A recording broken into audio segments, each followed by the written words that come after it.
and I could show you this on the map actually, in a very, very low gradient drainage like we are here, the natural movement of the river is to create huge meanders.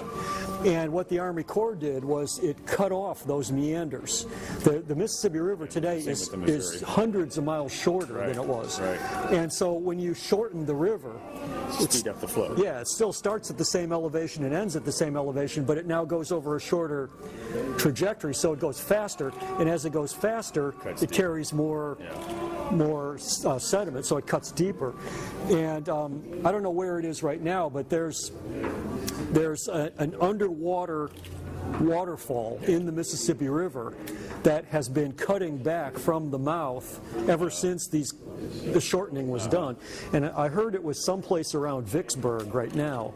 There's a bedrock that was the bottom of the channel. And as hundreds of feet down. Right. But as the water speeded up, then it started to erode that bedrock. Well, and all the sediment on top of the bedrock.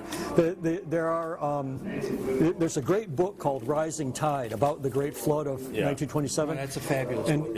And part of that story is about this guy named Eads. He was an engineer who walked along the bottom. Who walked on the bottom, and what he found is there really isn't any bottom. You just sort of sink down into the sediment. Into the sediment, and that sediment is turbulent. It's bouncing and rolling and moving on. Well, that's why it's such a vicious.